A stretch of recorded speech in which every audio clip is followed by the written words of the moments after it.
Hello students, let's read the question. So the question is, under which condition would you expect the mitochondrial proton gradient to be highest and therefore ATP synthesis to proceed?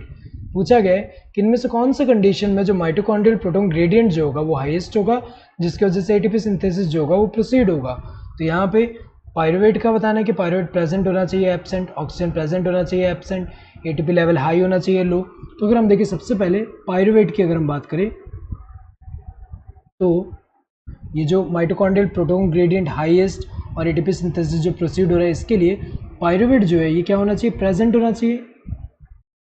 Pyruvate present क्यों होना चाहिए? क्योंकि हमें पता है कि जो pyruvate होता है, पायरुवेट इसका कन्वर्जन होके क्या बनता है, एसिडाइल कोए।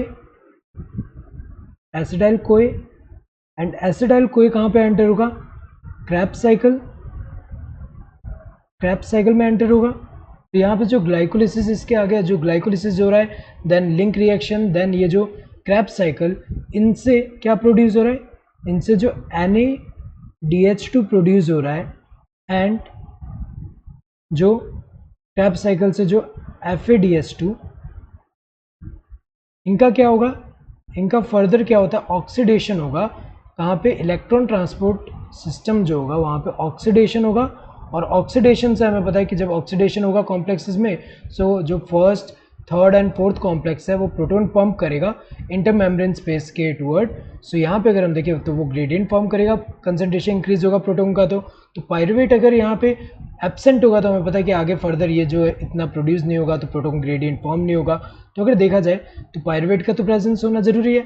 देन ऑक्सीजन, ऑक्सीजन का भी प्रेजेंट होना जरूरी है, क्योंकि जो ऑक्सीजन है ये फाइनल इलेक्ट्रॉन एक्सेप्टर की तरह एक्ट करता है। जो inner membrane, inner mitochondrial membrane में जो कॉम्प्लेक्स 4 होता है उससे जब इलेक्ट्रॉन यहाँ पे आएगा तो जो ऑक्सीजन है, ऑक्सीजन इससे 2 इलेक्ट्रॉन ले रहा है, यहाँ पे 2 इलेक्ट्रॉन जो आ रहा है वो, एंड 2 प्रोटॉन लेके क्या बना रहा है, वाटर मॉलिक्यूल।